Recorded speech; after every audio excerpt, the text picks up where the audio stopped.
Buenos días, colegas. En esta mañana nos acompaña el doctor Chekere Malouf, quien es especialista en medicina interna, es profesor de la UCLA, de la parte de medicina interna, y pertenece también a la Asociación Americana del Corazón. El doctor Chekere Malouf nos va a exponer esta mañana, como todos ustedes ya saben, y la importancia del examen de fondo de ojo en medicina interna. Es especial hacer acotación de que este distinguido colega viene desde el estado de Yaracuy a ofrecernos su conocimiento y lo recibiremos por favor con un aplauso.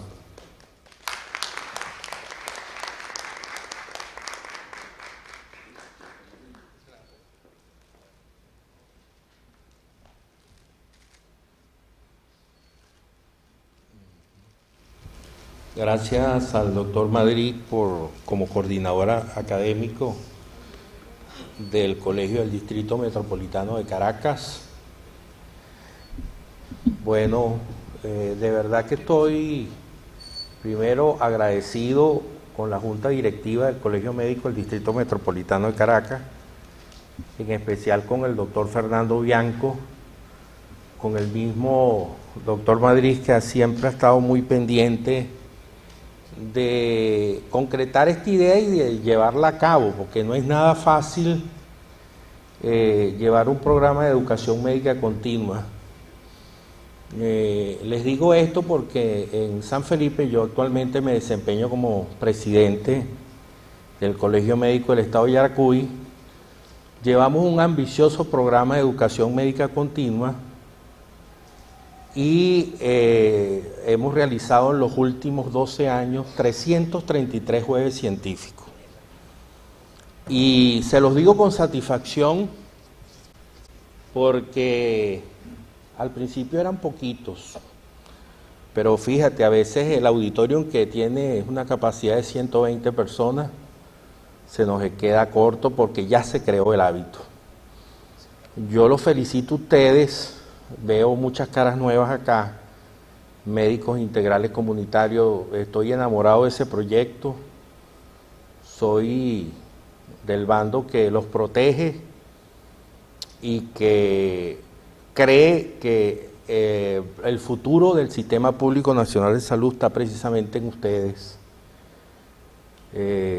Con Bianco hemos hecho, si se quiere, una batalla interna, pues, que no ha dado los frutos, pero ahí estamos, pues, como dice el eslogan, paciencia en la espera y fuerza en la resistencia. Yo sé que vendrán mejores tiempos y precisamente en ese sistema ideal del Sistema Público Nacional de Salud están precisamente ustedes, hoy en su mayoría de los que están asistiendo aquí a este programa de educación médica continua. Bueno, mira, vamos a hablar de este tema y no solo les dije que reconozco su esfuerzo, sino que este es un fin de semana largo y a veces tenemos la tendencia de agarrárnoslo, pues los médicos trabajamos mucho. Traten de abrir los sentidos, sobre todo el canal visual, el canal auditivo, y sentir lo que se les va a decir. Lamentablemente, y se lo digo así, esto es un extracto nosotros damos ahorita en el posgrado de medicina interna un crédito completo de fundoscopia. Yo le saqué un extracto de esos 1500 slides porque hacemos un curso teórico práctico muy exigente porque formamos especialistas. Allá está el doctor Russo y está mi persona y hemos hecho un equipo bastante bueno. Pero es que esta es una herramienta fundamental para que ustedes se conviertan en verdaderos detectives. Y es una herramienta fácil de usar, muy pero muy fácil. Mitificada por algunos, pero les digo que todo es hacerse el hábito en la vida. El examen de fondo de ojo está vivo y saludable. En un hospital público de Houston, Freck relata desde hace muchos años, 1940, una respuesta negativa en plena revista médica de quiénes de los 6 residentes habían hecho la fundoscopia y comprobó que ninguno tenía en la mano el oftalmoscopio. En 76, Wiener y Nathanson evaluaron la calidad del examen clínico y que consideraron dentro de la historia clínica, que es tan importante de hilvanarla y que hoy en día tiene un valor médico-legal extraordinario e indiscutible, el obviar el examen de la retina. Uno de nuestros internistas más prolijos, o si se quiere, de más sapiencia, dijo en una oportunidad en la década de los 70, pobre del Enrique Benaín Pinto, pobre del internista que no estimula sus sentidos para ver y descubrir lo encubierto. El oftalmoscopio para ver la retina sacia en el clínico el apetito de ver, que se fundamenta en hacer externa la patología interna. ¿Por qué tenemos que hacer un fondo de ojo? Porque es un sitio donde, sin invadir el paciente, tenemos una vasoscopia in vivo. Además de visualizar con una visión tridimensional vénulas y arteriolas, o sea, vasos terminales, y en lo particular, que son los problemas de salud pública, hipertensión y diabetes, la fundoscopia directa nos da una información exquisita, no solo de la evolución, sino del pronóstico de dichas patologías. El fondo de ojo es tan interesante que si se obstruye la arteria central de la retina, usted tendrá un infarto retiniano. Podríamos decir que es un microinfarto o un micro ACV, pero es el reflejo de lo que probablemente está sucediendo en la economía endotelial sistémica. También podemos ver signos rectores como un cristal de Ollenhorst obstruyendo una arteriola y que sugiere la alta probabilidad de un embolismo ateromatoso, y que esto puede ser reflejo de ateromatosis carotidia, pues sobre todo a nivel de la carótida común, de la carótida interna o del arco aórtico. Anuncio en un futuro de catástrofes vasculares como un infarto del miocardio, un ACV o un cuadro de insuficiencia cardíaca congestiva. Bueno, este es un fondo de ojo normal en una persona de edad media, de tez morena, y noten que aquí está la papila, hay un borde pigmentado. Este por supuesto es el borde nasal, siempre un poco más borroso. El vaso más grande siempre es la vena de color rojo vinoso, y aquí está la arteriola. Este sitio que está un poquito por encima es la mácula. La mácula es el sitio de máxima compactación de fibras del nervio óptico.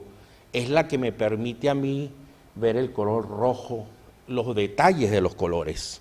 Por eso cuando hay lesiones perimaculares sobre todo en el diabético, tiende a ser sumamente importante hacer o realizar una fluororetinografía para demostrar si hay microaneurisma en esta zona, porque si se nos daña la visión macular, se nos daña precisamente la visión exquisita.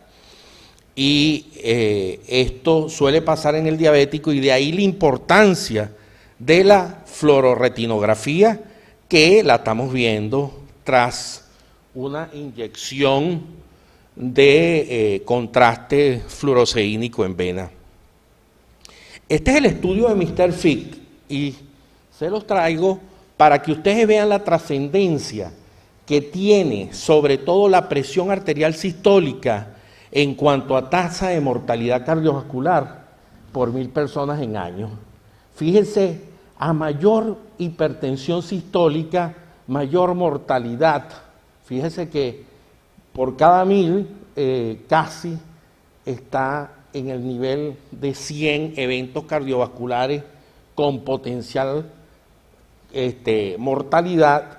Y fíjense que la realidad es dura también para la diastólica, pero no tan importante como para la hipertensión sistólica. Hoy en día se sabe que la presión arterial sistólica es más determinante para la apoplejía y sobre todo para el desarrollo de la enfermedad cerebrovascular. No, a veces algunos médicos, quizás por desconocimiento, no le dan la trascendencia a la hipertensión sistólica, y resulta que la misma, está más que demostrado, es mayor responsable de eventos cataclísmicos después de los 60 años.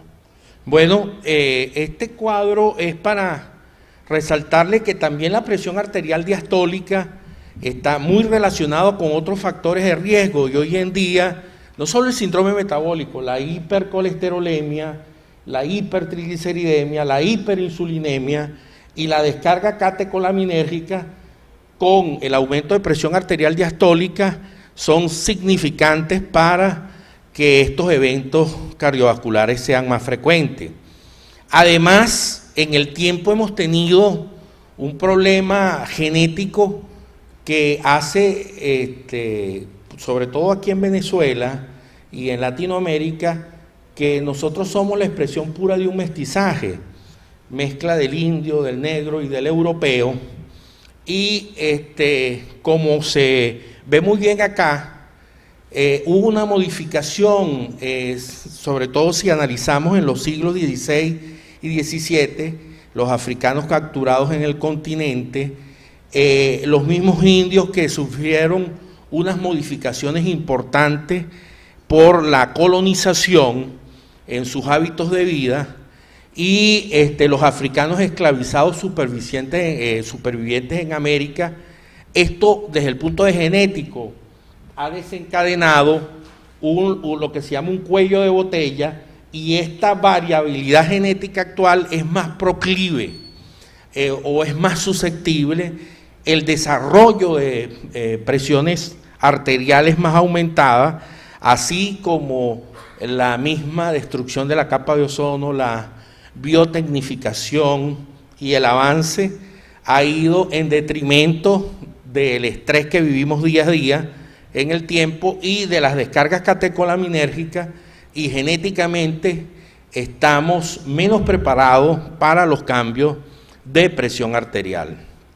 Esto tiene un profundo impacto no solo a nivel del sistema nervioso central, sino también a nivel crono o a nivel de frecuencia cardíaca, que impone al corazón un mayor trabajo. Y por supuesto, hoy hay un aspecto muy importante que es el stiffness, como dicen los norteamericanos, o la presión del pulso y la compliance de la pared, que tiene que ver con la alteración de esta presión de pulso, como es en el caso la presión elevada, cuando hay aumento de la resistencia arterial periférica, hace más frecuente la disfunción endotelial y hace también más frecuente los eventos cataclísmicos, catastróficos, que sobre todo en el hipertenso surgen sin previo aviso.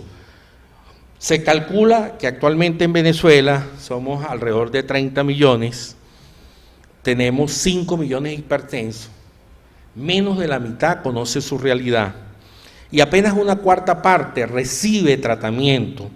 Pero de esta cuarta parte que recibe tratamiento, solo, ojo, solo el 15% del global, 1.500.750.000, están realmente controlados.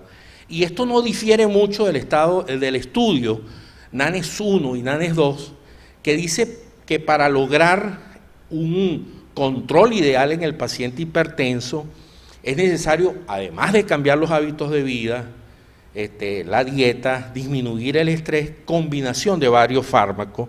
El estudio NANES habla de 2 y 3 fármacos, por eso el paciente hipertenso es la expresión más pura del paciente el paciente que recibe varios medicamentos o polimedicado. Y estoy definitivamente convencido que diabetes e hipertensión en los próximos años van a ser patologías que van a estar metidas en una sola bolsa. Son patologías que vienen en combo y que primero el paciente se hace hipertenso y luego diabético, en un 40% de los casos, o al revés, aparece la diabetes y cuando comienza a comprometerse el riñón, comienza la hipertensión. Esto es bueno repasarlo a grosso modo, porque dependiendo de los tipos de receptores que tenemos en el cuerpo, los alfa y los beta, beta 1, beta 2, va a haber la respuesta. Por lo menos los alfa tienen un efecto de constricción, los beta de dilatación, los beta 1 de taquicardia y aumento de la contractilidad, los alfa 1 selectivos, aumento de la contractilidad, los beta 2 de relajación, los alfa 2 aumentan la agregación plaquetaria y tanto alfa 1 como alfa 2 son responsables de la vasoconstricción, beta 1 y beta 2 de la liberación de la renina, el disparo del sistema renina-angiotensina-aldosterona y sobre todo los niveles de endotelina 1 y menor producción del gran dilatador natural que es el óxido nítrico. Así como a nivel de adipocitos se sabe que los alfa 2, beta 1, beta 2 y beta 3 inhiben la lipólisis. Estos son 2 oftalmoscopios que ustedes muy bien pueden manejar. Les hablo de la marca porque es la mejor, es una marca alemana, se llama Welschalling, de alta resolución. Esto es un oftalmoscopio de 3.5 voltios de mango y de manejo de las lentes con el dedo índice. Este es un PanOptic, este está alrededor actualmente de los $700, este está alrededor de los $1.500 o quizás $2.000. Este es un PanOptic de máxima visión. A diferencia de este se maneja las lentes con el pulgar, como un endoscopio, y es un excelente equipo. Yo actualmente a nivel privado tengo 2 y de verdad que es un arma, pero excelente para el diagnóstico y está a la mano de todos. Esta es precisamente una oftalmoscopía indirecta. Es un aparato costoso, engorroso de manejar. Lo maneja por lo general el oftalmólogo. La visión es una visión invertida, la lente convergente, y lo bueno de este aparato es que le permite al oftalmólogo ver la periferia de la retina en detalle, sobre todo en aquellos casos en los cuales uno sospecha de desprendimiento. Esto es un excelente equipo, pero imagínense, esto es un equipo que hay que tenerlo en una habitación, en un espacio ambiental determinado y recibir previamente un entrenamiento paulatino para poder dominar lo que hemos llamado la oftalmoscopía indirecta. Pero en cambio, la oftalmoscopía directa solo necesita paciencia, paciencia y más paciencia. Yo les digo esto de la paciencia porque a veces los médicos, y aquí no quisiera ser abogado del diablo, examinamos a los pacientes como con una velocidad que nos impide a nosotros escuchar al paciente, sentir pues su vivencia y sus dolencias. A veces no son tanto del cuerpo, sino del alma, y el 80% de los pacientes que acuden a nosotros acuden por problemas psicológicos, trastornos en el entorno familiar, y que por uno no escucharlos con la debida paciencia, lamentablemente es poco lo que podemos hacer los médicos para ayudar a estos pacientes en situación de desventaja y, si se quiere, embuidos en el proceso morboso. Este es un paciente que gentilmente colaboró conmigo en la consulta y hay que explicarle al paciente por qué se le va a hacer este examen. Y para mí, sigo insistiendo, es un pilar fundamental de la semiótica. Aquí los pasos que uno debe seguir, y es precisamente entrando de manera lateral en ángulo para poder ver primero la papila, pero antes de ver la papila vamos a encontrar lo que hemos denominado en este equipo, a veces como trae precisamente esta cubierta que hace una oscuridad, a veces ni es necesario dilatar al paciente con midriasil. Siempre el globo ocular izquierdo es un poquito más difícil, pero eso con la práctica, y si no sufren de astigmatismo, es bastante fácil el logro pues de la oftalmoscopía directa. Y este es el reflejo rojo. Este sol rojo es lo primero que ustedes se van a conseguir. A veces lo encandila uno un poquito, pero una vez al conseguir el reflejo rojo, quiere decir que va hacia la retina y debe penetrarlo. Eso es ipso facto. Y aquí hay imágenes tomadas del libro de Mario Durán y del doctor Crocker, donde se ve precisamente la importancia de ver ese reflejo rojo. Así como cuando ustedes les dan electrocardiografía, los obligan a hacer un reporte, ritmo sinusal o no ritmo sinusal, frecuencia cardíaca, PR, QRS, QT, eje y trazo del electro. En la fundoscopia tiene que haber un orden, tiene que haber un reporte por escrito, si la fundoscopia es directa o es indirecta, la marca del oftalmoscopio, la potencia del bombillo, si tiene o no filtro de cobalto, si usó midriático, y hay que recordarle que antes de colocar el midriático hay que hacerle 2 preguntas al paciente. ¿Usted se coloca alguna gotica en los ojos? Sí, yo tengo glaucoma, aumento de la presión intraocular. Con esos pacientes hay que hacer unas maniobras porque hay que descartar que no vayan a tener una cámara anterior plana o un glaucoma de ángulo cerrado que pudiese empeorar con la colocación de un midriático.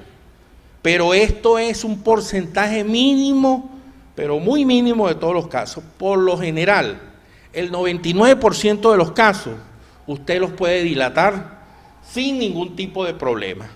Y hay 4 elementos fundamentales para nosotros hacer el reporte por escrito: ver la papila en detalle, los vasos retinianos, la retina o el fundus y la mácula. Y después usted hace la conclusión del reporte. Vamos con el primer elemento. Atención acá. La papila o disco óptico mide aproximadamente 1.5 milímetros. Representa el rasgo más destacado de la fundoscopia, que se corresponde con la entrada del nervio óptico al globo ocular. Lo primero que usted observa es el borde entre la papila y la retina. El borde neto es el temporal. El borde nasal no es tan neto por la emergencia de los vasos.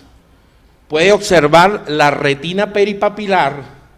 En algunos casos puede haber borramiento de ella, que es lo que llamamos edema de papila, pero si el latido venoso está presente en la papila, esto lo descarta, pues.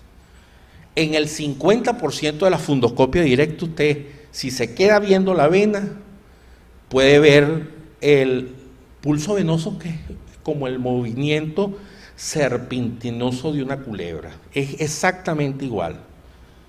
Y después que uno ve el primer pulso venoso, tiende a buscarlo. Lamentablemente en todos los fondos de ojos no se ve. Seguimos con el primer elemento.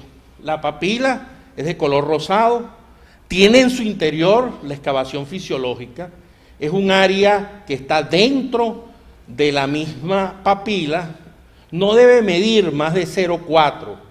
Cuando ella mide más de 0,4 del diámetro total de papila, hablamos de una excavación fisiológica glaucomatosa o que sugiere aumento de la presión intraocular.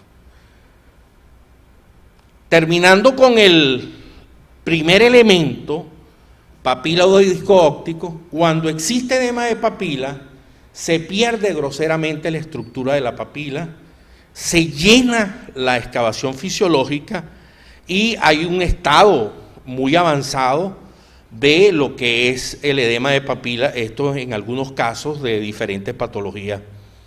Luego entramos al segundo elemento, que son los vasos retinianos, vasos terminales, arteriolas y vénulas. La arteria y vena central de la retina, que se encuentran una al lado de otra y se dividen de manera dicotómica.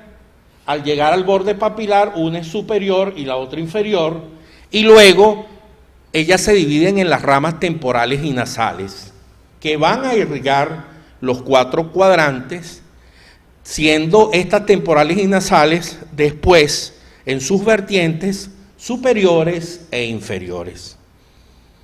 Los vasos retinianos pueden cruzarse de manera normal o de manera patológica.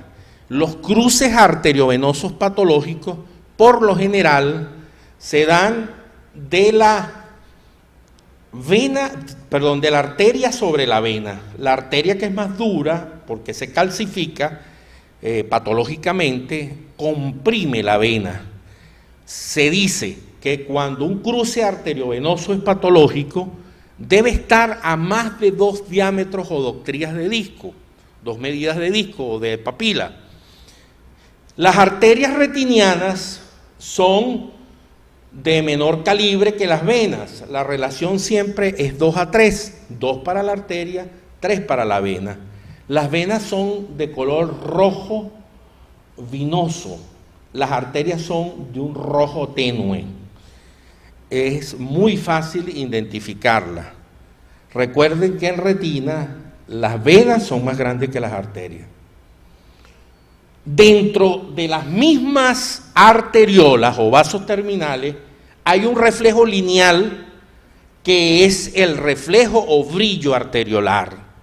Este brillo arteriolar va a estar aumentado cuando hay calcificación de las paredes o cuando hay dislipidemia o lipemia retinalis, lo que provoca un brillo arteriolar aumentado, que es un signo exquisito de arterioloesclerosis, que en algunas patologías se dispara esta arterioloesclerosis, como es la hipertensión arterial.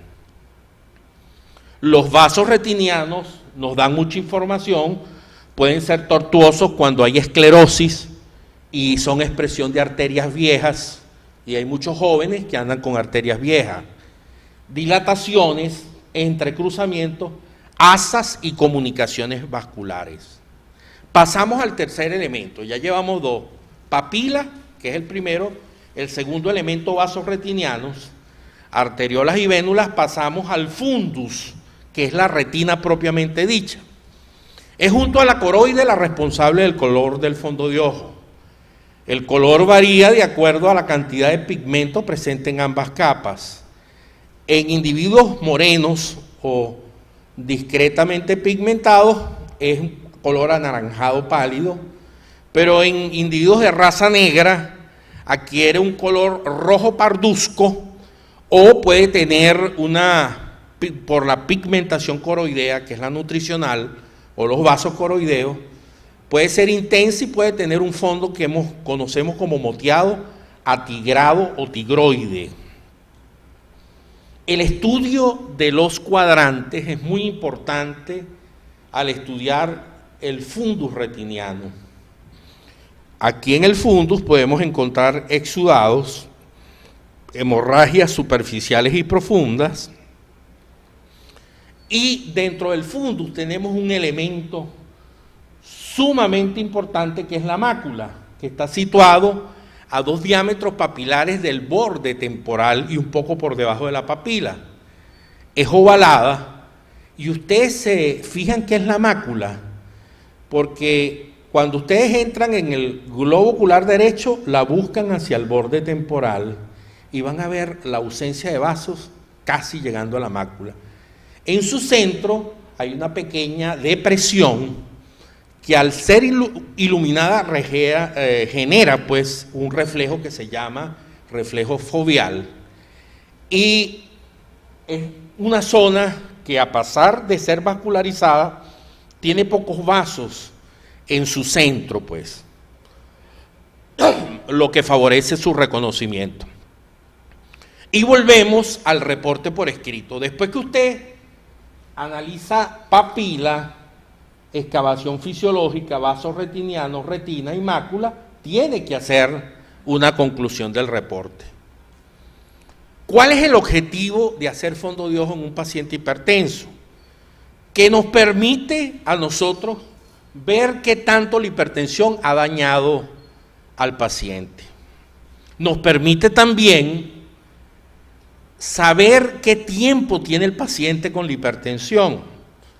Y esto es sumamente importante porque a veces llega el paciente, no, yo no soy hipertenso, tiene 170, 120. Pero cuando yo, después de tomar la tensión inmediatamente, por supuesto sentado, acostado y de pie, acostúmbrense a tomar la tensión en las 3 posiciones. Hay pacientes que son normotensos sentados y son hipertensos de pie. Esto es hipertensión. Los médicos a veces somos cómodos y no nos gusta trabajar bien. A veces por celeridad, porque estamos cansados, pero tenemos que convertirnos en detectives expertos. Y para ser detectives tenemos que primero estudiar mucho y practicar lo que estudiamos. Y aprender también de los que más saben. Por eso, sobre todo con los MIC, siempre he hecho una crítica constructiva de que nosotros aprendemos de los viejos expertos, pues, que cuando se graduaron aprendieron de otros viejos. Y uno cuando está recién graduado no sabe nada, eso es mentira. Eso es mentira. Por eso yo no justifico que los médicos de la medicina tradicional, y no estoy con fines políticos aquí, porque esto es una actividad académica, se nieguen a enseñar a una u otra persona, porque nosotros, el hecho o la condición de ser médico nos implica, dentro de nuestro fuego interno, que tenemos que ser docentes. Y el que poco sabe, pero sabe bien lo que sabe, afianza su conocimiento sin ningún tipo de miseria, dándoselo a los demás. Entonces, no hay justificación alguna para que algunos que quizás no saben nada o saben muy poco, de manera mezquina digan, no los voy a enseñar. Eso es quizás me salgo del tema, pero tengo la necesidad de decírselo. En hipertensión, usted puede decir, este paciente con 170, 120, tiene ya unas arterias tortuosas, probablemente como le he dicho yo a muchos pacientes, sin alarmarlo, mira, tienes como 8 o 10 años con la tensión alta, ¿cómo va a ser? Pero que resulta que la hipertensión es el enemigo silencioso.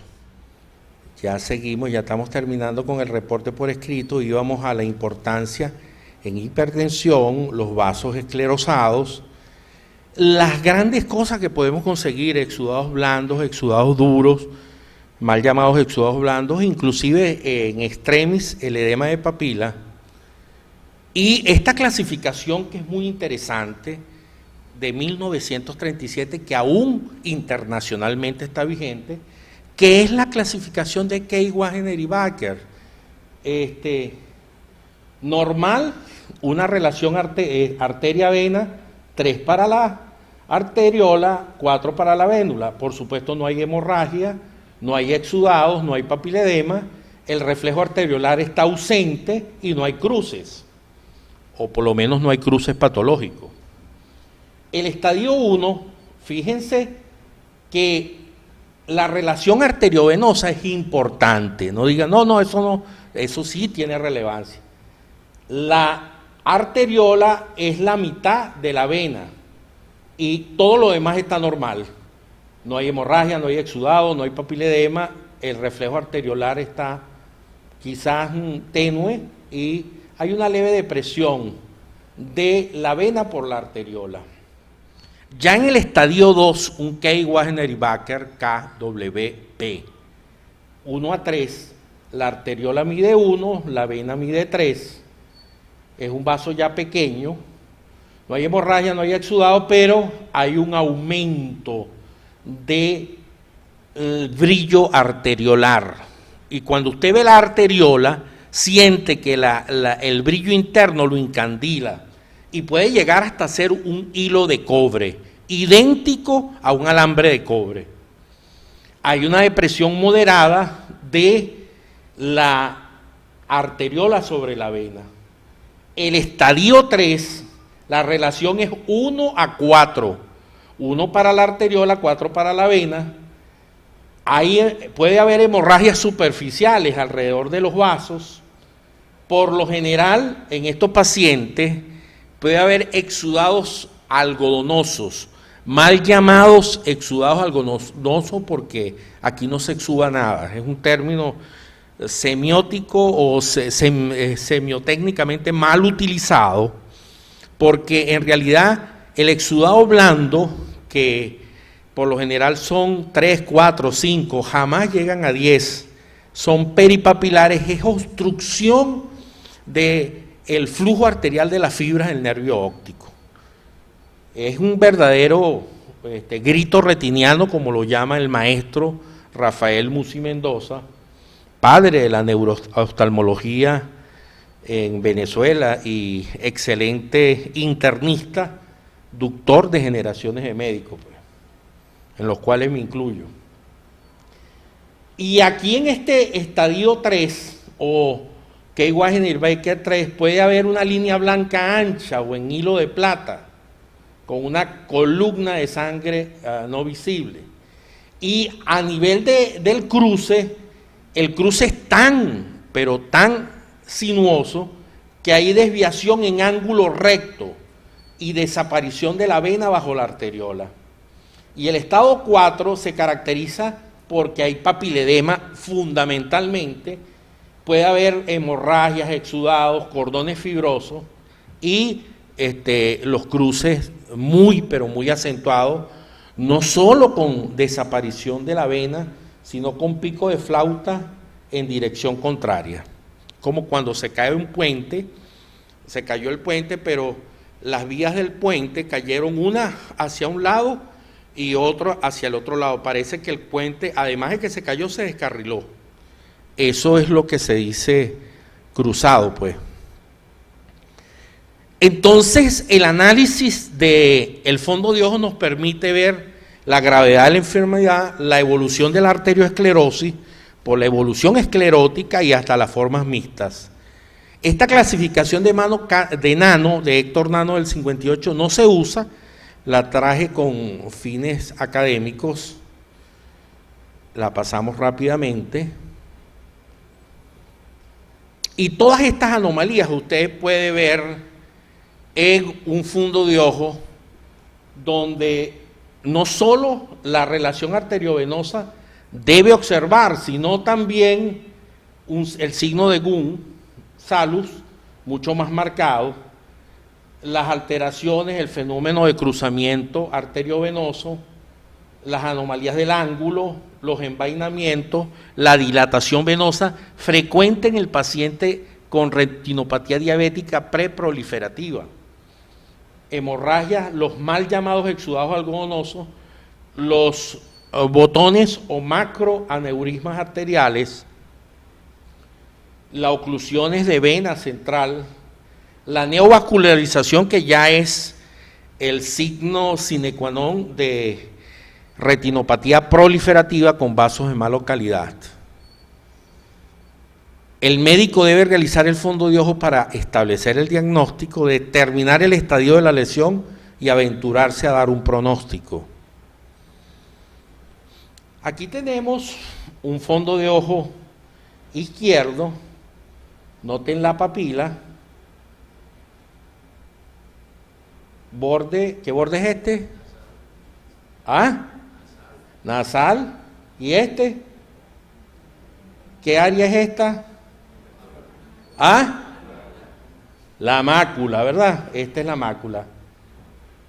Este vaso que está aquí, ¿qué es? La vena. ¿Y este? La relación es de cuánto a cuánto, esta a esta. Parece 4:2, ¿verdad? 4:2. Bueno, esto es un fondo de ojo normal.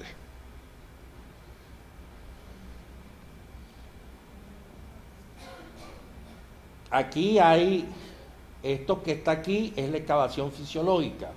¿La están viendo? Mide como 0,4. Un poquito más, 0,5. Este vaso que está aquí, ¿cuál es? No. Esta es la vena y esto es la arteria. Esta es una relación casi, mira, parece 4:2, pero casi aquí es 3:1. Sí, aquí es 3:1. Y aquí, noten con buena voluntad, no sé, lo que pasa es que la luz le quita magnificación a la imagen. Aquí hay un aumento, hay un alambre de cobre, pero tendríamos que apagar las luces, pero como se está grabando,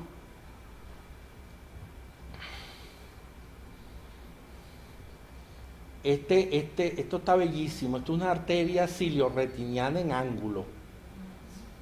Fíjense, ¿esto qué es? La vena. ¿Y esto qué es? La relación es ¿cuánto a cuánto? 4:2 pareciera aquí, pero aquí pareciera 3:1. Acuérdense que eso no es matemático. Aquí está la excavación fisiológica. Esta excavación fisiológica mide unos 0,4. Este es un paciente muy blanco. Nótense que ya hay una tortuosidad bastante marcada. Miren la relación aquí. ¿Esto qué es? La vena. ¿Y esto qué es? La relación es 4:1. Aquí hay un hilo de plata. ¿Están viendo la arteria de color blanco aquí? Esto es expresión de obstrucción por colesterol. Y fíjense lo interesante que es ustedes con un simple examen inferir lo que está pasando, de hacerlo interno o externo, sin tener que meter ningún sondaje, pues. ¿Han visto pacientes albinos? Ajá, bueno, esto es un paciente con una variedad albinótica. Ojo, en los pacientes muy blancos, pareciera que hay un edema de papila, pero no. Aquí con buena voluntad, ¿lo ven? Se ve el borde, pero la variedad albinótica puede producir falsos positivos, pues. ¿Esto qué es? ¿Y esto? La relación aquí es 3:1, ¿verdad? Y aquí hay un hilo de cobre.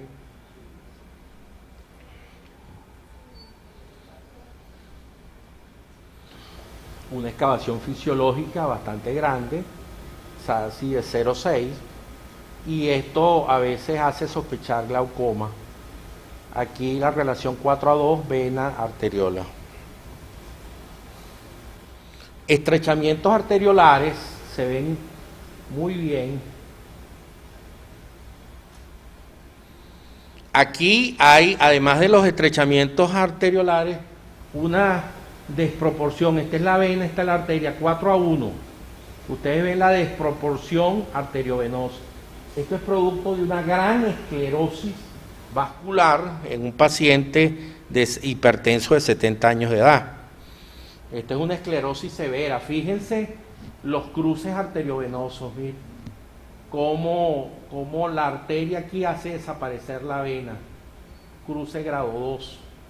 Aquí, fíjense, la arteria, prácticamente un hilo de cobre, esto es un cruce grado 3. Porque fíjense que la arteria hace desaparecer la vena aquí y aquí, ¿lo notan? Ajá. Pero el puente se cayó, pero todavía quedaron las partes del puente alineadas. El máximo cruce es cuando esto está para arriba y esto está para abajo.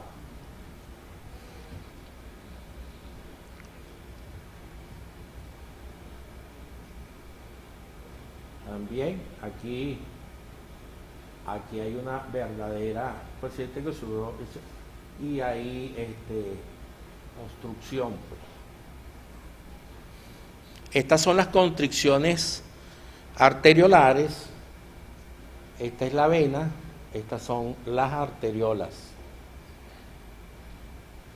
Las venas laten, pero no se contraen aquí, como en toda la economía.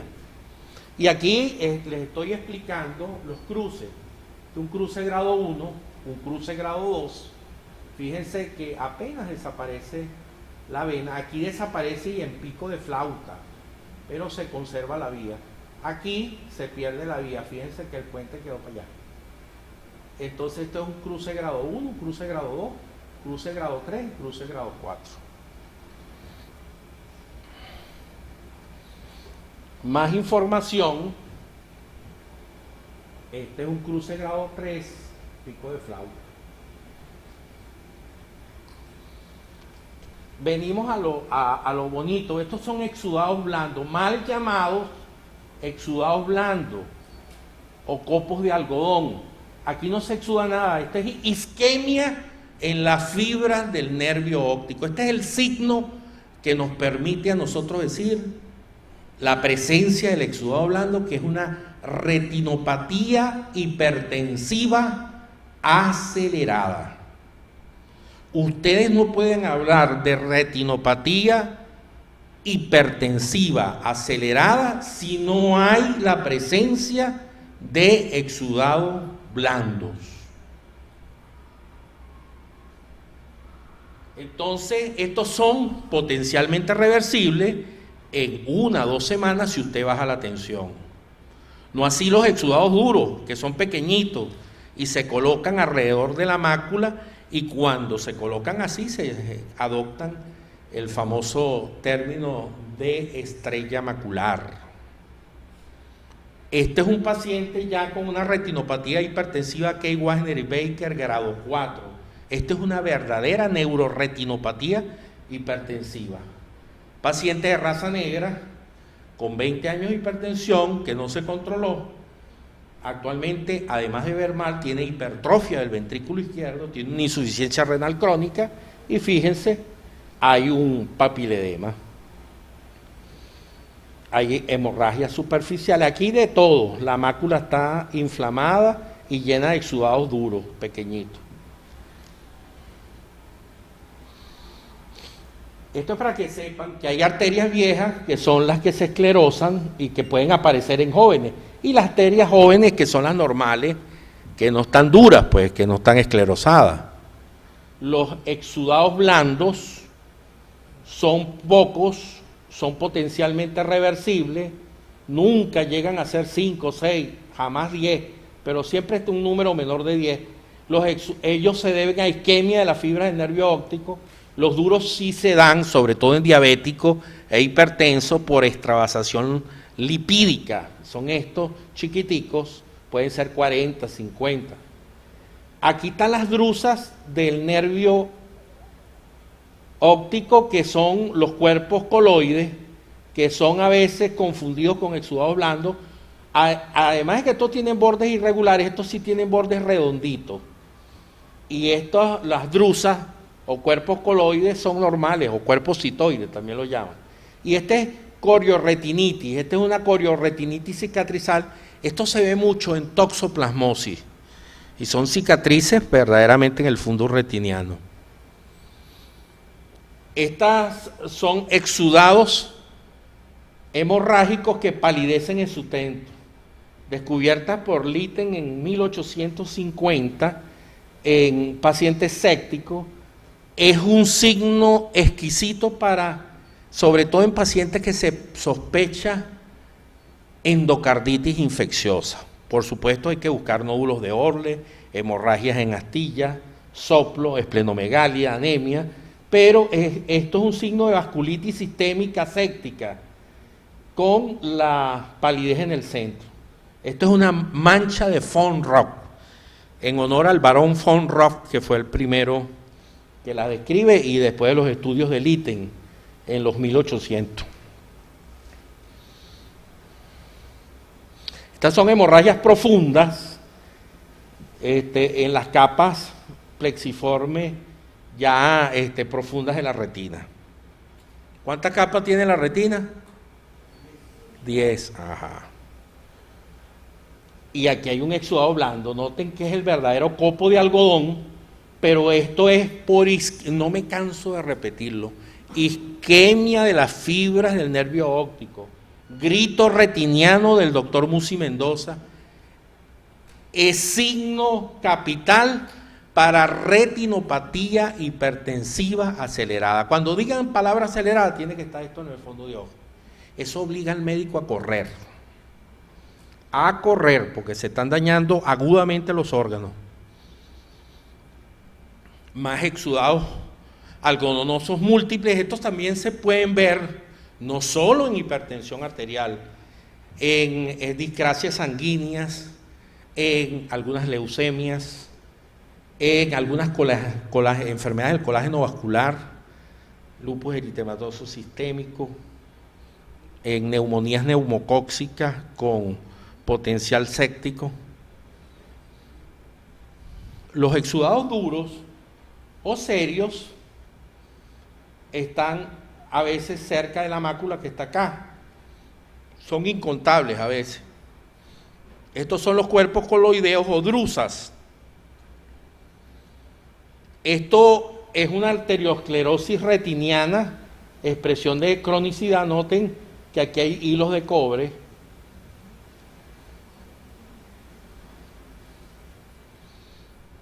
Eso también, más esclerosis. Aquí hay un hilo de plata, ¿lo ven? Aquí también hay otra arteria en hilo de plata, ¿la ven? Esta es una estrella macular, muchos exudados,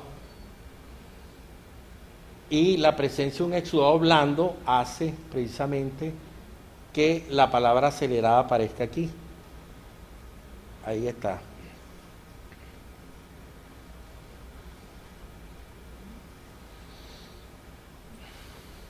La presencia de edema de papila, o en este caso por hipertensión, habla de un curso maligno, pues, de la misma hipertensión. Hipertensión acelerada, fíjense, retinopatía hipertensa, aquí tiene que estar el exudado blando. Y este es un paciente diabético con múltiples, fíjense qué bella se ve la estrella macular, porque los exudados serios o duros se disponen en forma de estrella alrededor de la mácula.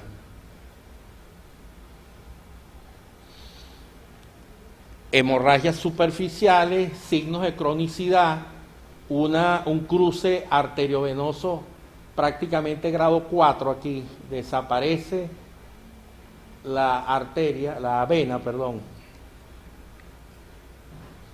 Y aquí hay una expresión de la esclerosis, hay una leucariosis, para que ustedes, no, hay una arteriosclerosis importante, y cuando usted hace la resonancia, hay unos surcos córticos subcorticales involucionados.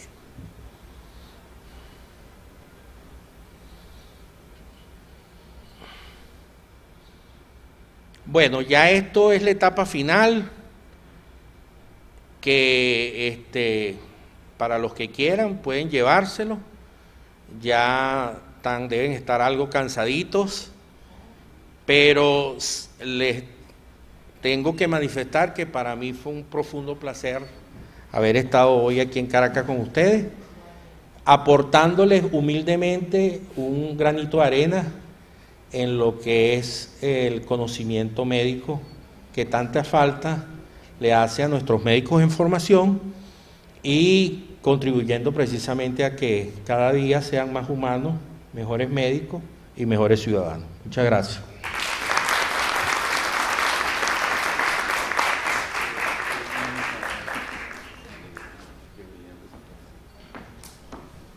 Bueno, agradecidos por esta brillante, de verdad, exposición de nuestro colega. Y vuelvo y repito, ha sido para él no tan fácil porque no está cerca de aquí. Y cualquier pregunta que quisieran hacerle al doctor, por favor, se dispongan a hacerlo en el micro. Y doctor, tome asiento, por favor. Me imagino que habrán muchas preguntas porque la exposición ha sido muy interesante, ¿no? Profe, muchas gracias. No solamente para los médicos en formación, sino para los supuestamente formados. Siempre necesitamos estar al día. Hay una forma de valorar el edema de papila, que es con las dioptrías. Es decir, creo que es con las dioptrías, tratando de medir la profundidad de la excavación fisiológica. ¿Usted podría un poquito más? Porque ese es un problema realmente, como usted dijo, serio. Ya cuando hay edema, ya la cosa está bien avanzadita. Muy buena pregunta. Sí, cuando hay edema de papila, que es diferente a la palabra papiledema, ojo, que papiledema es producto de hipertensión endocraniana. En cambio, el edema de papila puede ser por neuritis o inflamación del nervio óptico. Las neuritis ópticas pueden ser pre-retinianas o hacia atrás. Puede haber también papilitis. Y es bueno que sepan que cuando hay papiledema, hay éxtasis, el drenaje venoso a nivel de la entrada del nervio óptico, o como le dicen algunos de la salida, se compromete, los vasos desaparecen y es cierto, uno comienza a perder lo que es la profundidad de la excavación. El edema puede regresar y es como el signo de la piedra del río Orinoco, que ustedes no han visto en la playa con la marea, que deja como una marca. Igualito es en el edema de papila. Una vez que él mismo cesa por un buen tratamiento, dejó como su estela, pues dejó la marca en la arena. Este es el signo de la piedra del Orinoco, que ha sido descrito magistralmente por el doctor Musi. La ausencia de pulso venoso lo puede hacer sospechar cuando se pierden los bordes de la papila. La presencia de pulso venoso descarta definitivamente el edema de papila. Hay que estar muy pendiente de los pacientes muy blancos, porque el borde a veces cuesta determinarlo y casi son papilas amelánicas, o sea, no tienen pigmento. Y lo que a uno le permite ver el borde de la papila es precisamente la pigmentación coroidea. Es bueno ustedes que sepan que la emergencia, cuando ustedes ven bien la emergencia de los vasos, probablemente el edema está lejos. Cuando comienza a perderse esa emergencia de los vasos que no se ven y comienzas tú a tener una papila como levantada, como hacia arriba, como protuida, yo lo comparo con una hernia umbilical. Una hernia umbilical, igualito es el edema de papila. Hay éstasis. Muy interesante la pregunta porque no es fácil determinar el estadio del edema. Yo puedo hablar de un papiledema incipiente, un papiledema de estado, y cuando queda una papila pálida se llama atrofia de papila. Por lo general, cuando hay atrofia de papila, ojo, el paciente tiene amaurosis. Y cuando uno ve una papila atrófica o una papila pálida, el paciente tiene una disminución importantísima de la agudeza visual. Prácticamente el paciente por ese ojo está ciego. Yo a veces con el PanOptic, tú no ves por ese ojo. Doctor, ¿y cómo lo supo? Pues, tiene una papila atrófica. Pues. Entonces, no hay que ser retinólogo, ni oftalmólogo, ni un erudito en medicina interna para dominar esta técnica. Yo se los digo de corazón, claro, hay que practicarla, pero la fundoscopia le deja a uno muchas satisfacciones. Yo he diagnosticado lesiones de ocupación de espacio. El otro día vimos un síndrome de Foster-Kennedy, y el Foster-Kennedy es papiledema en el sitio donde está la lesión del tumor y atrofia de papila contralateral. Foster-Kennedy.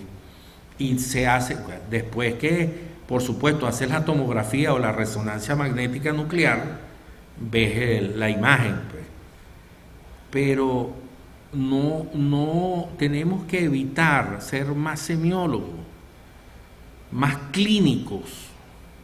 Fíjense que yo con frecuencia salgo al exterior y me gusta participar en mesas redondas y discutir.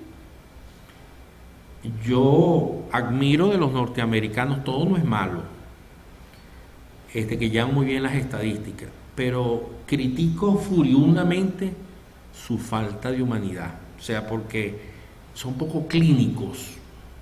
A todos los pacientes le hacen ecocardiografía, TAC, resonancia magnética nuclear, TAC con emisión de positrones.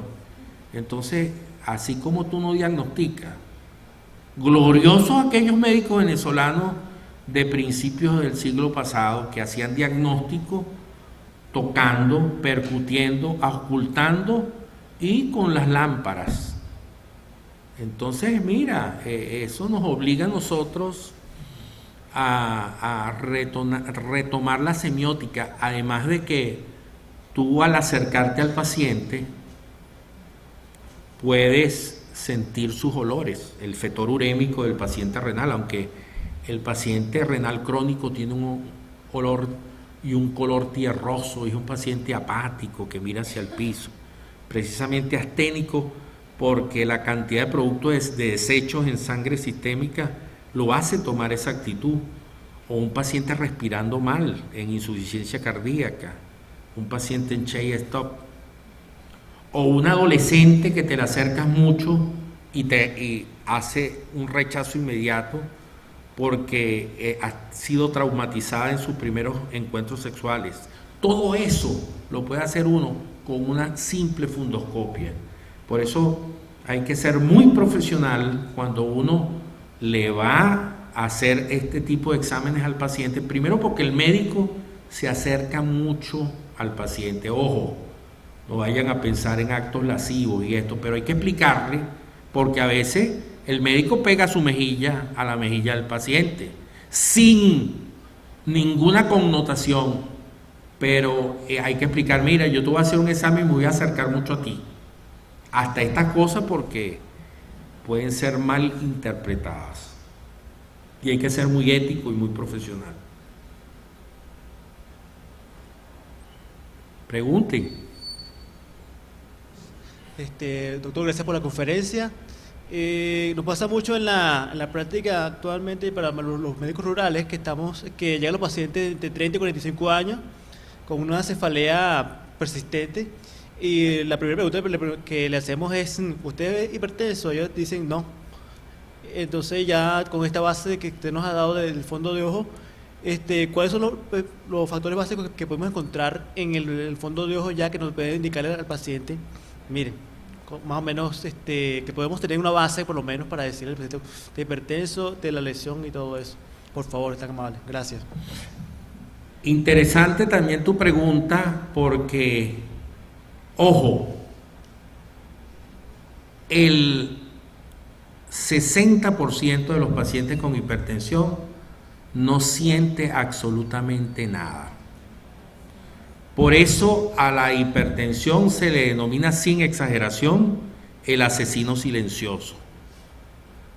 A veces el paciente siente un atontamiento, un apendejamiento, así como, como una sensación de peso en la región occipital, y a veces el paciente siente como un mareíto, como un vaído, o como me describió hace unas semanas un paciente: tengo así como un cubo de hielo en el cerebro, me siento como flotando. Entonces, esos síntomas hay que no despreciarlo. Tú nombraste un síntoma y un signo, pero más un síntoma, que es la cefalea. La cefalea, cuando se presenta en un hombre joven, hay que analizarla con mucha rigurosidad. Hay cefaleas que son de alarma, entonces usted tiene que preguntarle: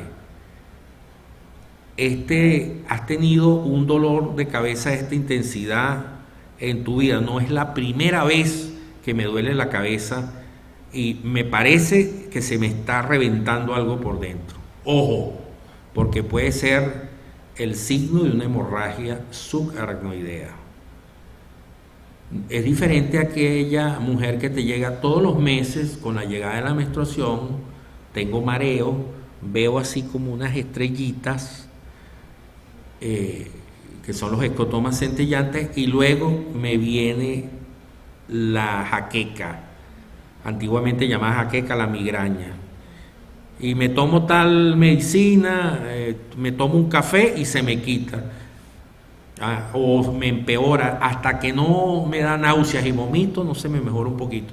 Ya ese es el curso de una migraña. Pero aquella cefalea que se presenta durmiendo, que es el dolor más fuerte de tu vida, y que o ha habido un cambio en la intensidad de ese dolor de cabeza, obliga al médico primero a ponerle el signo de alarma. Esta es una cefalea de emergencia que nos obliga a hacer estudios como una tomografía o como una resonancia magnética nuclear, porque estamos en presencia de una probable o posible hemorragia subaracnoidea.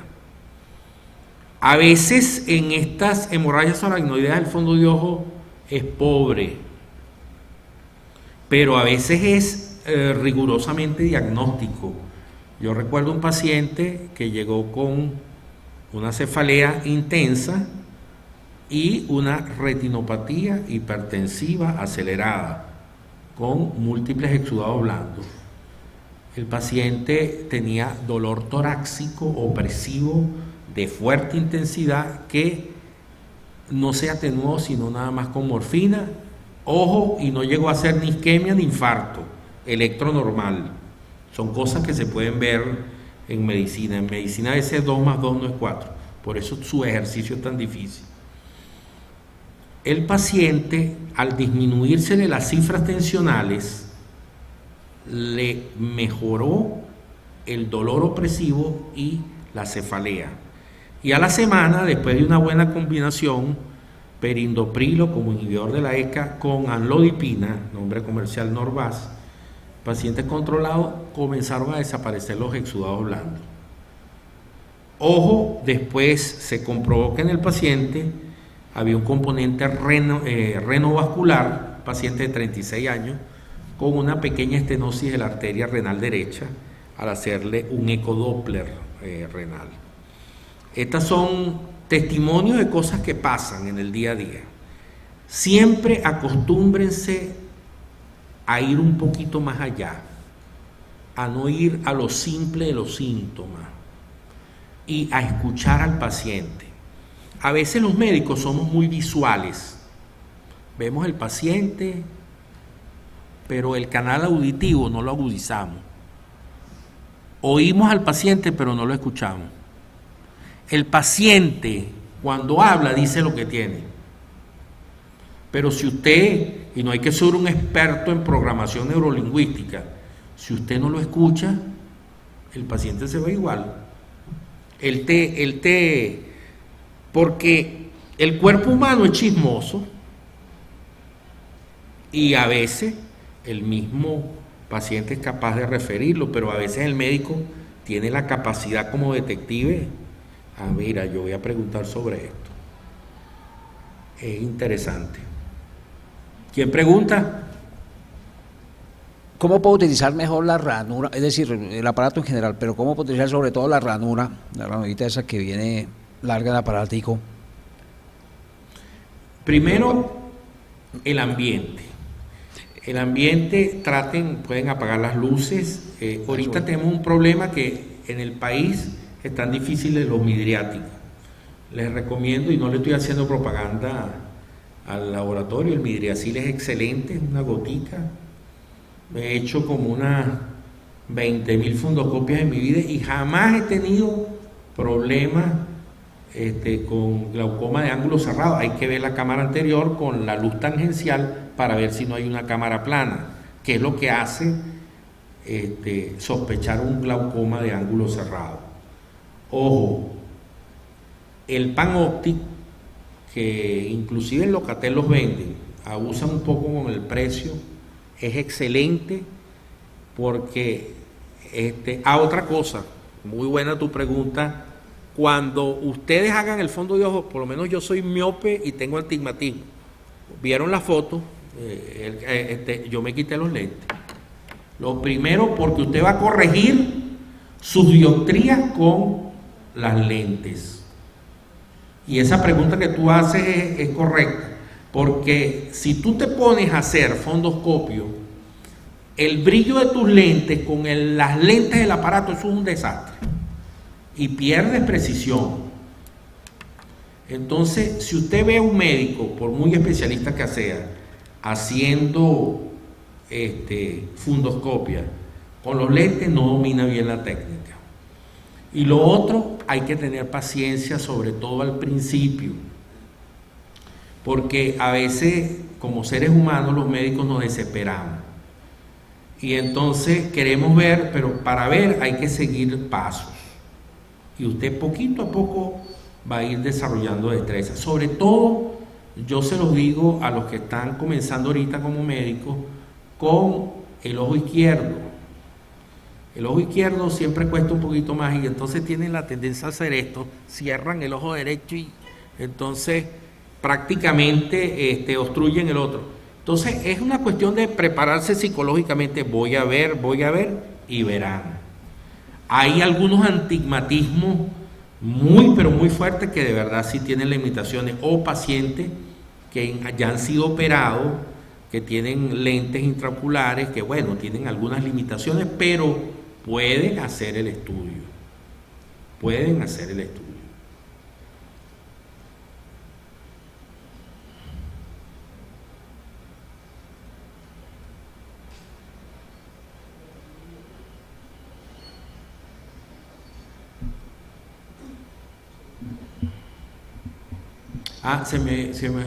Ya para que pregunte.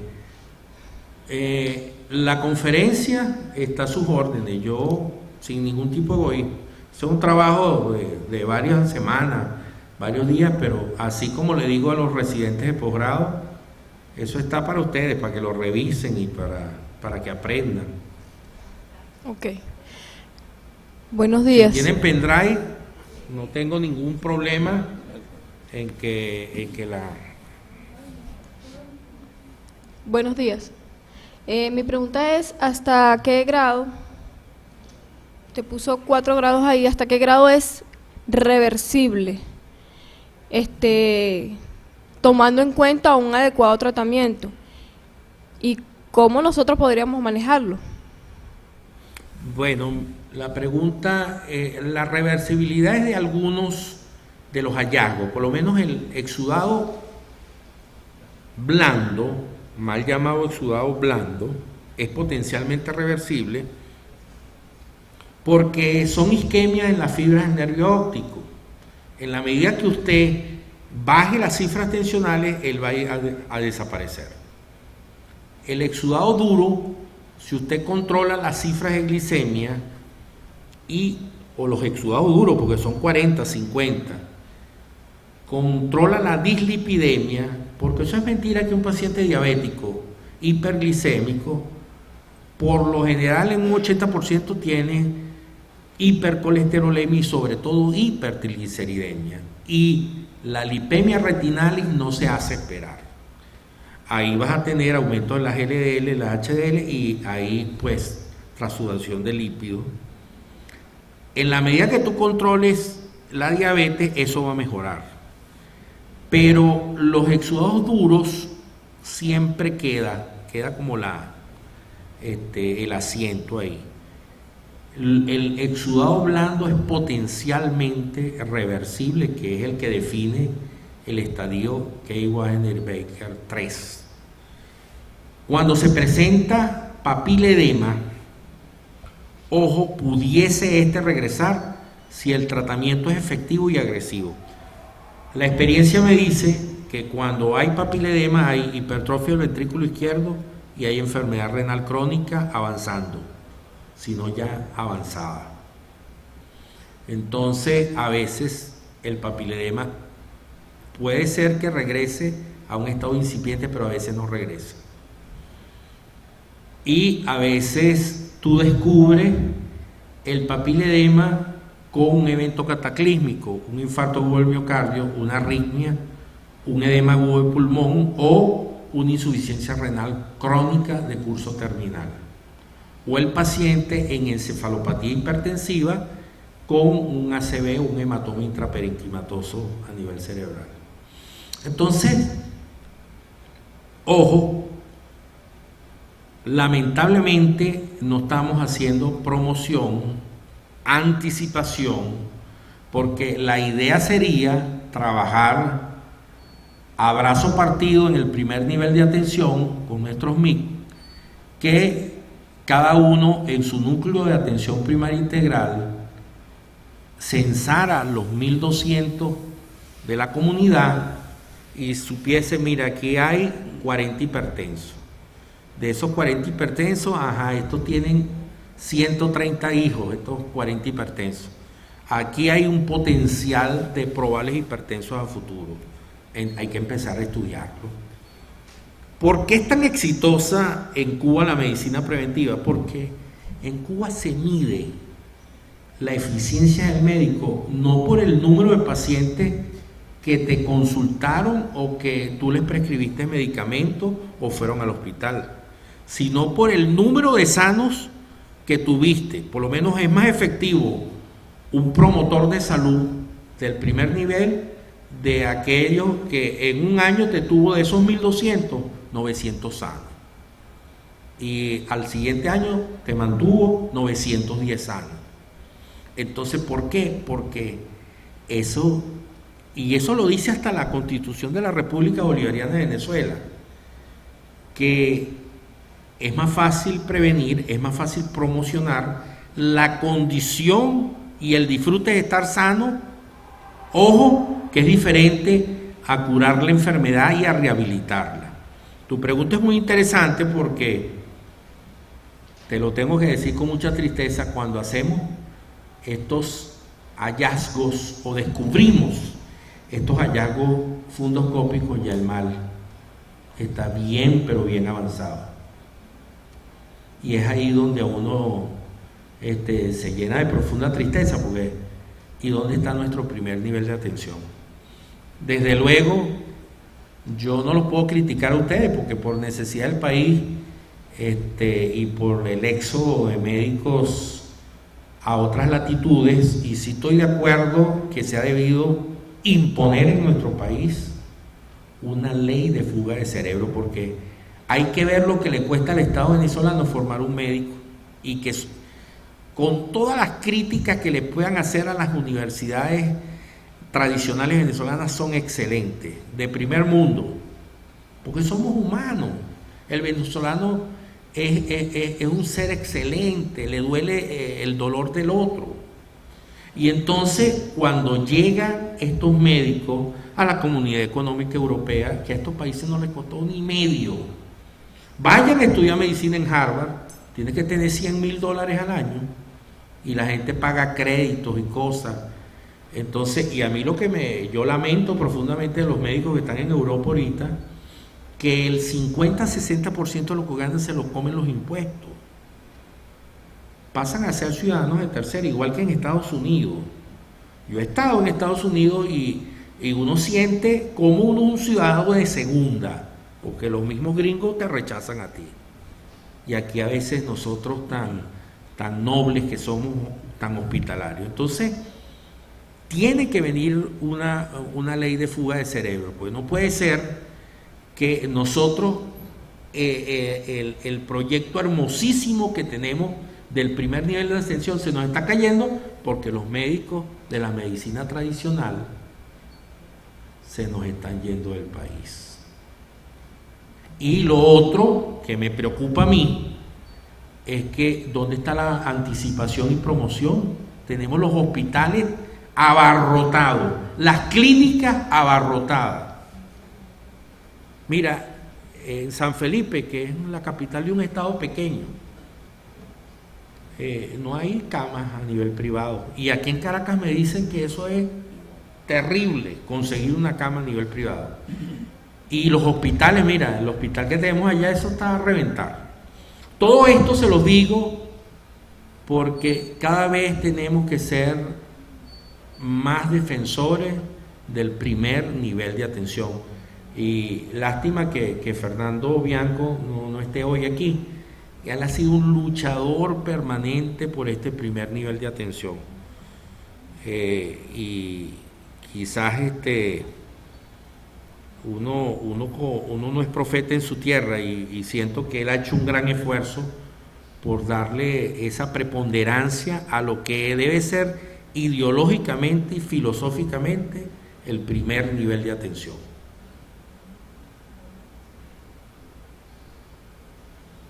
Bueno, mira, si no hay más preguntas, dejo entonces al doctor Madrid en el uso de la palabra. Doctor, nuevamente agradecerle de verdad su magnífica participación, ese sentir político también que nos ha hecho en este momento, ¿no? Y que es necesario para no solamente reverdecer ese principio de atención primaria, ¿no?, que está presente en cada uno de nuestros colegas aquí, sino también para mencionarle yo que esa necesidad de tener a estos colegas de nosotros en los hospitales, por la razón que usted acaba de mencionar, no nos debe hacer olvidar a cada uno de los que estamos aquí que han sido formados justamente para la promoción y prevención de la salud, y que parte del desarrollo de un socialismo en medicina parte de ese principio, ¿no?, de prevención y promoción, ¿no? Y que, bueno, nunca se olvide eso, porque al llegar al hospital es cierto que es una realidad totalmente diferente, donde la visión de comunidad se pierde, ¿no?, y se adquiere no solamente las bondades del conocimiento que da un nivel de atención diferente, ¿no?, y distinto, como en el caso de usted, por ejemplo, que forma residentes y profesionales de otro nivel, sino que guardemos siempre ese poquito, porque eso avasalla las guardias, el quehacer académico diario, ¿no? El trabajo que usted mismo lo acaba de mencionar, un trabajo que es duro, porque los hospitales están abarrotados, ¿no? Y bueno, y va a pasar un poco de tiempo para que nuevamente yo pienso que se retome como se debe este hermoso proyecto que es atención primaria y salud a nivel médico. Obviamente no se están formando a la medida, lo que usted acaba de mencionar también, que lo hacen en otros países, los promotores de salud, ¿no? Que son de una gran ayuda y valía en los comités de salud, en los consejos comunales que tienen que formarse para apoyar al médico, al enfermero, al equipo básico de salud que se llama. Bueno, y finalizando, un minutito. Ahorita te doy la palabra. Yo no sé si antes de terminar la conferencia del doctor, ¿no? Alguno de ustedes tiene que, o tú, Neya, no tienes nada que mencionar a los compañeros, ¿ok? Bueno, agradecido de ustedes por su presencia. Espero que la otra semana también empecemos a llenar nuevamente este recinto. El otro tema que viene es el control prenatal, que lo va a dictar el doctor Mohamed Sulaimán, y espero que vengan porque es fundamental para la formación de todos. Un momentico, Álvaro, ¿querías decir algo? Sí, también tiene que tenerse en cuenta, y hablando un poquito de política, la gente que viene del extranjero. Aquí, yo soy extranjero y vengo a este país a dar mi apoyo, pero aquí encuentra uno también mucho problema para lograr hacerlo. La reválida es un problema. No hay sino una sola institución en este momento que nos está permitiendo hacer la reválida, habiendo por leyes y cosas de esas más universidades. Pero si uno se va a la otra universidad es imposible hacerlo. Es completamente imposible. Por más que uno tenga todos sus documentos al día y cositas así. Y si uno no tiene documentos, es mucho peor. Entonces, si hay gente que se va, hay otra gente que viene, pero se le ponen muchas trabas. Entonces, hay una autoridad que es el Colegio Médico de aquí y está el Colegio Médico de Yaracuy, ya son dos, por lo menos que yo les planteo ese problema. Porque es que no se facilita tampoco la llegada de gente de fuera, que quiere venir. La otra cosa es que, lo que yo le había dicho al doctor Madrid al comienzo, es una idea que también me venía rondando desde hace días, proponer que estas charlas no sean solamente por el tiempo que se está programado, sino que se prolongaran, como dice la acta de constitución del colegio, indefinidamente, que se hiciera, como acaba de decir el profesor de Yaracuy, una cosa permanente, que si bien es cierto, no hay mucha gente todavía, la constancia lo hará hacer. La educación continuada es una necesidad absoluta para todos nosotros. Eso no solamente lo que aprendimos en la facultad, porque eso se va olvidando. Y yo le decía algo de los médicos formados. Jamás nos quedaremos formados, siempre tenemos que ir formándonos. Es una permanente. Y lo más grave es que, si bien tenemos la facultad que nos hizo, después quedamos desvalidos, cada cual a su propio interés, a su propio gusto, y no hay una continuación de esa educación. Lo que uno puede hacer por simposios, lo que uno puede hacer por libros. Es cierto que Internet existe, pero Internet no llena todo lo que uno necesita. Estas reuniones se necesitan y pienso que hay que fomentar. Entonces la idea es que el colegio y los colegios se apropien de esa idea y lo hagan permanente. Y es muy agradable tener gente de otras partes que vengan. Y de aquí me imagino que ir de por acá a otras partes también debe ser agradable. La gente de allá lo recibe bien. Es una idea para que el colegio la estudie. Muchas gracias. Estoy a la orden para cualquier curso que ustedes deseen. Yo pienso, alguien me comentó que venía un primer congreso de medicina integral comunitaria. Bueno, mira, bienvenido a los programas de educación médica continua. Hay que flexibilizar el ingreso de los médicos extranjeros en el país. De verdad que eso lo tenemos que asumir los colegios. Y fíjense, sí hay colegas dispuestos a contribuir con su granito de arena en esos programas ambiciosos de actualización. Sí los hay. Bueno, muchas gracias.